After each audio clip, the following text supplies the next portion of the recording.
तर नागेश पाटील आष्टीकर यांनी दिलेली ही प्रतिक्रिया आपण बघितली. विकासासाठी जातोय असं त्यांनी म्हटलेलं आहे.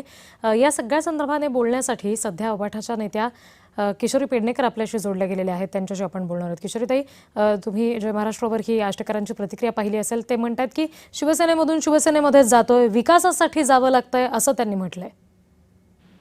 मी तुम्हाला अगदी शांतपणे नम्रपणे सांगेन, निधी न देणं, निधी न देता कोंडी करणं, निवडून आलेल्या खासदाराला निधी न देणं, संसदमध्ये नुसतं जाऊन प्रश्न मांडून होत नाही, हे जर आमच्या सत्ताधाऱ्यांना कळत नसेल तर हा राष्ट्रद्रोह आहे. एखाद्याला नामोहरण करायचं, ईडी काडी बिडी लावायची, नाही ऐकत निधी कमी करा आणि मग त्यांचीच लोक जत्तेच्या जत्ते घेऊन ऑफिसमध्ये जायचं. आमचं हे काम आहे, आमचा हा कामाला 50 लाख लागणार आहे, आमच्या कामाला 20 लाख लागणार आहे आणि निधीच नसेल तर त्याला मेटाकुटीला आणायचं. मेटाकुटी आपल्या महापालिकेत पण आता घडलंय ना. गेल्या 4 वर्षात महापालिकेच्या उद्धव बाळासाहेब ठाकरे पक्षातला एका पण नगरसेवकाला पैसे नव्हते, पण तेच शिंदे गुट आणि भाजप यांना पैसे मिळत होते. कोटीच्या कोटी उड्डाणी केले पण कामं नाही झाली. जनता कशी विचारणार?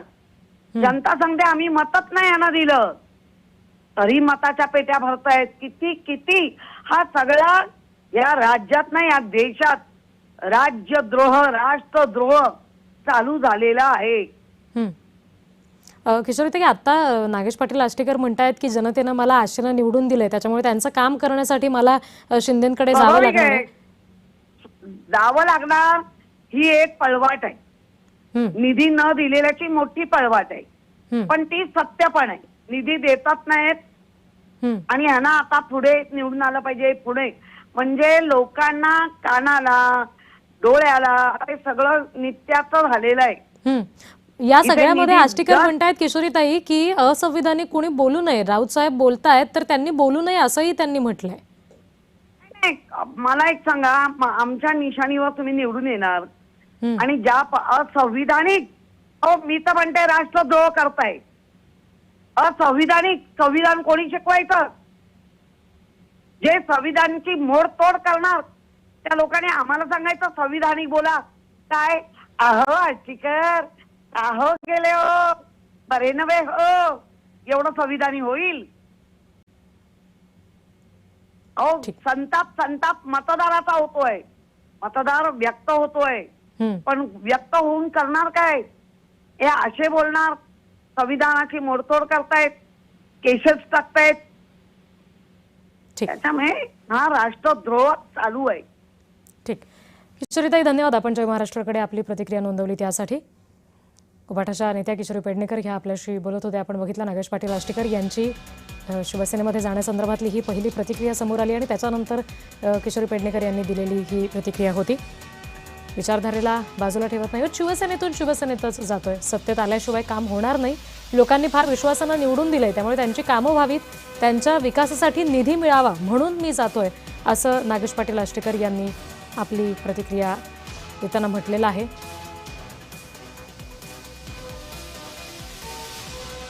केवळ विकासासाठी आपण हा निर्णय घेत असल्याचं सुद्धा नागेश पाटील आष्टीकर यांनी सांगितलेलं आहे. बंडखोरीनंतर आष्टीकरांची ही पहिली प्रतिक्रिया समोर आली. जय महाराष्ट्रावर आपण हा एक्सक्लुझिव्ह व्हिडिओ नुकताच पाहिला.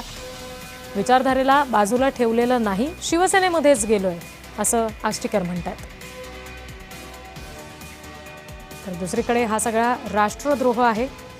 जाणीवपूर्वक खासदारांना निधी दिला जात नाही, त्यांची कोंडी केली जाते, त्यांच्या मागे ईडी लावली जाते आणि त्याच्यानंतर पक्षामध्ये प्रवेश करायला लावला जातो, असा दबाव टाकला जात असल्याचा आरोप नुकताच उभाठाच्या नेत्या किशोरी पेडणेकर यांनी जय महाराष्ट्राला प्रतिक्रिया देताना केलेला आहे.